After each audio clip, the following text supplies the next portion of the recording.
Selamat pagi sahabat Alkitab yang terkasih. Marilah kita mengawali hari ini dengan melakukan perenungan akan firman Tuhan.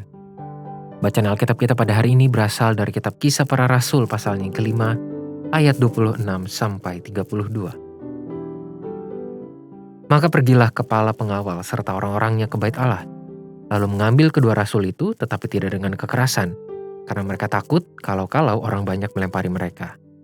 Mereka membawa keduanya dan menghadapkan mereka kepada mahkamah agama. Imam besar mulai menanyai mereka, katanya, "Dengan keras kami melarang kamu mengajar dalam nama itu. Namun ternyata kamu telah memenuhi Yerusalem dengan ajaranmu, dan kamu hendak menanggungkan darah orang itu kepada kami."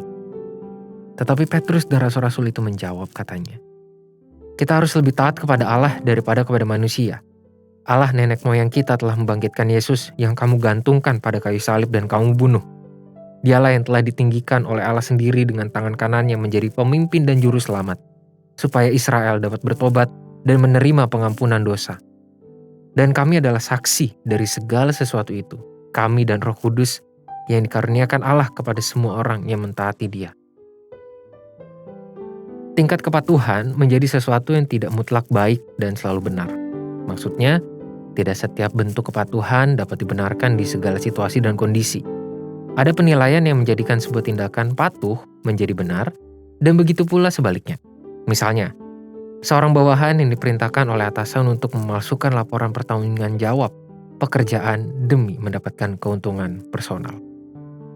Apabila sang bawahan mematuhi perintah tersebut, maka tindakannya tersebut dapat dinilai dari dua cara pandang. Pada satu sisi, dari perspektif si atasan, tindakan si bawahan adalah hal yang benar karena tidak melawan perintahnya. Namun pada sisi lain, dari perspektif orang yang menilai tindakan pemalsuan itu dari nilai benar salah secara moralitas, tindakan si bawahan adalah hal yang salah karena telah melakukan sebuah pelanggaran tanggung jawab moral. Lantas, apa itu nilai kepatuhan yang sesungguhnya? Dan bagaimana kita memaknai kepatuhan dalam lingkup hidup beriman?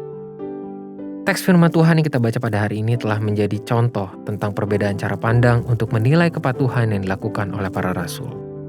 Menurut para pemuka agama Yahudi di kota Yerusalem masa itu, kepatuhan para rasul terhadap mandat Kristus untuk menjadi saksinya merupakan sebuah pelanggaran yang melawan otoritas mereka sebagai pemimpin keagamaan.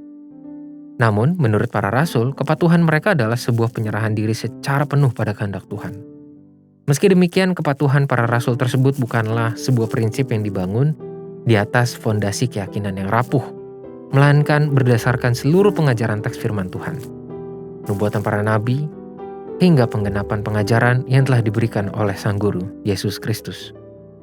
Itulah mengapa para rasul tetap memiliki keteguhan komitmen dalam mematuhi kehendak Tuhan untuk menjadi saksinya, meski mereka harus menghadapi beragam penolakan maupun tekanan politis yang sangat berat. Sahabat Alkitab, firman Tuhan yang kita renungkan pada hari ini telah mengajarkan kita tentang nilai sebuah kepatuhan di dalam hidup beriman yang hanya kita dapatkan pada saat kita berakar di dalam firman Tuhan. Kita perlu sungguh-sungguh memiliki relasi yang intim dengan Tuhan melalui setiap pembelajaran firman Tuhan, ritus peribadahan, hingga beragam upaya pemaknaan nilai-nilai kebenaran firman yang mewujud dalam tindakan-tindakan keseharian. Kepatuhan seorang umat Tuhan bukanlah sebuah prinsip yang kosong dan rapuh, melainkan sebuah keputusan sikap untuk mempertahankan diri di atas kehendak Tuhan.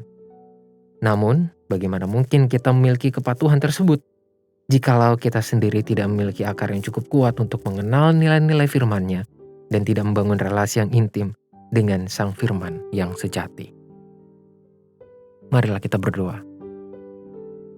Tuhan, kami menyadari ada banyak situasi dan kondisi kehidupan kami yang entah kami sadar maupun tidak sadar dapat mengguncang keteguhan komitmen kami dalam mengikut Tuhan.